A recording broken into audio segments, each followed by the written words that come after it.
Magandang tanghali po sa inyong lahat. Isa po marahil sa mga katangian nating mga Pilipino ay yung mahilig po tayong mag-stereotype. No? Yung tipong kapag sinabing ito ang pinagmulan niya, ito na kagad ang mga bagay na pumapasok sa ating isipan. Magbigay po tayo ng halimbawa. Kapag ang isang tao ay sinabi nating Ilocano, ano ho ang unang bagay na pumapasok sa ating isipan? Ano po? O, kuripot daw. Hindi ho ako nagsabi, ha? Ilocano kasi ako, no? Kapag sinabi nating Kapampangan, anong naisip natin? Masarap magluto, no? Kapag ikaw ay tiga-Tondo, tiga-Quiapo, tiga-Sampaloc, may kanya-kanya tayong naiisip dahil nga mahilig tayong mag-stereotype. Bakit ko sinisimulan sa ganitong pamamaraan? Sa ating unang pagbasa po, napakinggan po natin ang kwento ni Propeta Jonas. At tinatawag siya ng Diyos na pumunta sa bayan ng Ninive. At dahil alam ni Jonas kung ano ang klasing mga tao ang mga taga Ninive, tumanggi siya. Kasi pakiramdam niya, yung mga tao doon sa Ninive, matitigas ang ulo. Ang mga tao sa Ninive, hindi siya pakikinggan. No? Kagaya natin, marahil ganun din si Propeta Jonas. Kaya ano ang kanyang ginawa? Tumakas. At sa kanyang pagtakas, hindi niya napagtanto na kahit sa kanyang pagtanggi, sasamahan siya ng Panginoon. Mga kapatid, mahilig tayong magbansag sa kapwa-tao natin. Mahilig din tayong pumili ng ating sasamahan bilang mga tao. Pero sa ating ibanghelyong napakinggan, para sa araw na ito, magandang tanong ang ibinigay ng eskriba kay Jesus. Ang tanong ng eskriba sa Panginoon, no? Ano ang dapat kong gawin upang magkamit ng buhay na walang hanggan? At anong sagot ni Jesus? Ano ba ang nababasa mo? Bilang isang eskriba, alam mo ang kasulatan, alam mo ang salita ng Diyos. At sinagot ng eskriba, ibigin mo ang Panginoon mong Diyos ng buong puso, ng buong kaluluwa, ng buong lakas at buong pag-iisip. At ibigin mo ang iyong kapwa gaya ng iyong sarili. At ano ang sagot ni Jesus? Tama ang sagot mo. Gawin mo yan at mabubuhay ka. Pero hindi na doon natapos ang kanilang pag-uusap.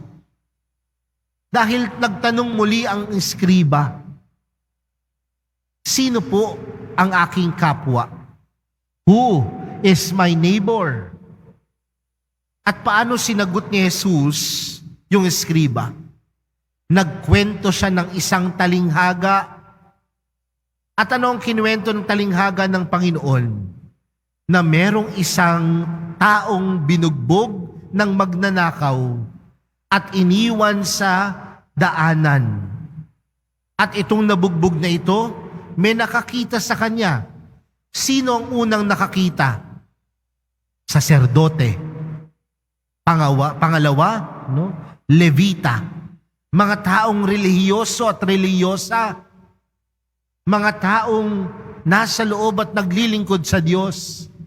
Pero nung nakita yung kapwang nangangailangan ng tulong, lumihis.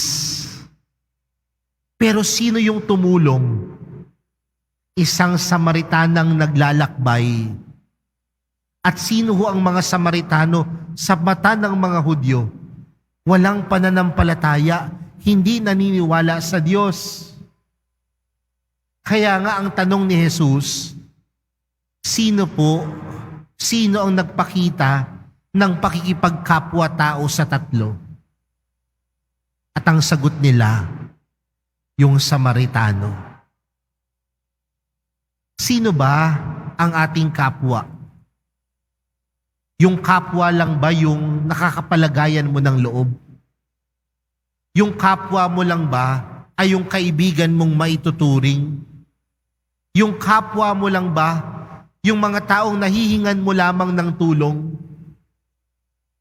Mga kapatid, ipinapaalala sa atin sa araw na ito na ang tunay na kapwa natin hindi lang yung ating mga kaibigan, hindi lang yung ating mga kasama, kundi ang ating tunay na kapwa ay ang ating mga kapatid.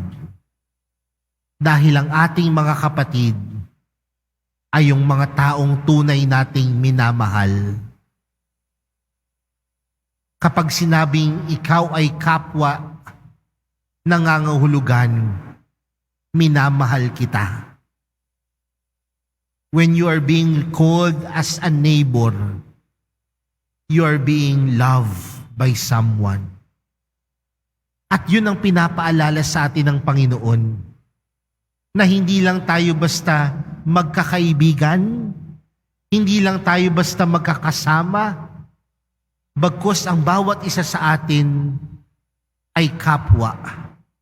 At kung tayo ay kapwa, ibig sabihin, tayo ay nagmamahal. Kaya, kung ikaw ay sinabihan na ikaw ay kapwa, nangangahulugan na dapat ipinaparamdam mo ang pagmamahal mula sa Diyos. At yun ang ginawa nung Samaritano. Hindi lang niya sinamahan, bagkus pinakitaan niya ng pagmamahal. Bilang mga Kristiyano, bilang mga Katoliko, ang hamon po sa atin ay mag-ibigan. Hindi lang mag-ibigan dahil kaibigan. Hindi lang mag-ibigan dahil may nakukuha tayo sa isa't isa. Mag-ibigan tayo dahil tayong lahat ay magkakapatid. Mag-ibigan tayo dahil tayong lahat ay kapwa sa isa't isa. Mga kapatid, sa araw na ito, ipinapaalala muli sa atin ng Diyos na ang bawat isa sa atin ay kapwa. Kung ang bawat isa sa atin ay kapwa, ang hamon sa atin ay hindi lamang tingnan ang bawat isang magkakasama bilang magkakaibigan, kundi tingnan natin ang bawat isa ng may pagmamahal at pag-ibig kagaya ng mahal na pong Jesus Nazareno. Amen.